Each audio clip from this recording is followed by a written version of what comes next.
muuqaalkan aad daawanaysaan waa mid ay iska duubeen dhagarqabayaasha Daacish oo xilligaasi ku foogan diyaarinta qarax ay ugu talagaleen in ay ku dhibaateeyaan ciidanka amniga Puntland oo howlgal qorsheysan ugu socda degmada Baledhidin ee gobolka Bari. sida aad arkaysaan hadda waxay isku xirxirayaan qaraxyadii iyagoo isticmaalaya xargaha loogu talagalay deynabooyinka iyo batariyada mootooyinka. ninka isku xirxiraya qaraxa waxaa la dhahaa Agram oo u dhashay dalka Itoobiya gaar ahaan qoomiyadda Oromada. Agram ayaa ku jiray liis ee magacyadooda haysay laanta xogdoonka ciidanka BSF oo lagu raadjoogo. ninka kaamirada ka duubaya waxaa la dhahaa Amir Luqmaan Maxamed Xaaji iyo Maxamed Siraaj Salmaan oo u dhashay dalka Itoobiya.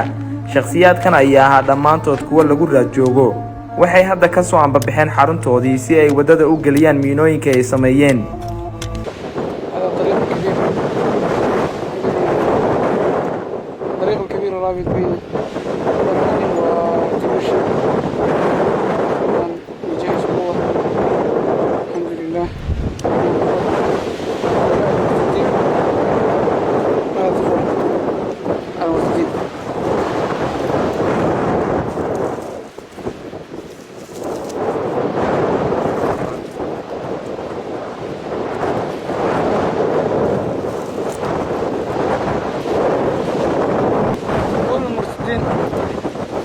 وهؤلاء الوزراء إن شاء الله حشر إن شاء الله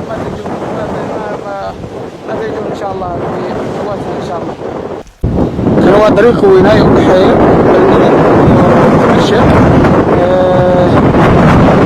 إن شاء الله علينا هاي ووزراء مرتدين تاي أتباع ملة الكفر علينا إن شاء الله ما كبت بالي سن مروا الباس وأروسين عداس عينك إنما سوى أروسين إن شاء الله عبواتك إنك بدبالي دوتين إن شاء الله بإذن الله الباهي هذا وحا عيدن هيسين سوى أروسين بإذن الله سيها نفتي نقود باستين بس ما نكب بحي دوتين هذا ما كان إن شاء الله وهكذا ساعة طريقي وينهوا كان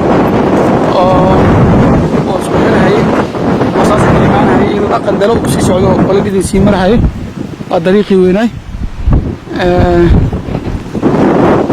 waxaa mar walba inay inkaraan isku dayi jiray dawladda islaamiga iyo camaliyaadkeeda insha Allah waxaa hadda goobta soo gaaray gaadiidka ciidanka difaaca Puntland ee BSF iyaguna waxay isku diyaarinayaan inay qaraxa ku dhibaateeyaan ciidanka.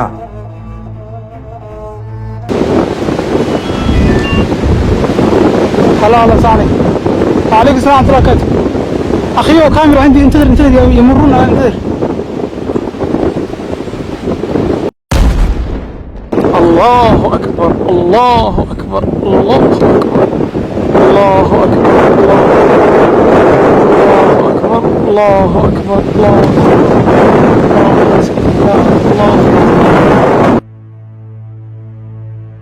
sida aad arkaysaan qaraxii ayay qarxiyeen waxaana alla mahadiisa in aan ciidanka wax khasaare ah ku gaarin marka laga reebo muraayada gaariga oo jabtay. ciidanka ayaa ku guuleystay inay dilaan labadii nin ee maleegayay dhagarta aysan ka fiirsan halka ay ku dambaynayso. ciidanka difaaca dawladda Puntland ee BSF ayaa mar walba ka feejigan dhagarta sharwadayaasha waxayna u diyaarsan yihiin soo afjaridda ururada argagixisada ee ka jira gudaha Puntland iyo gudaha Soomaaliya.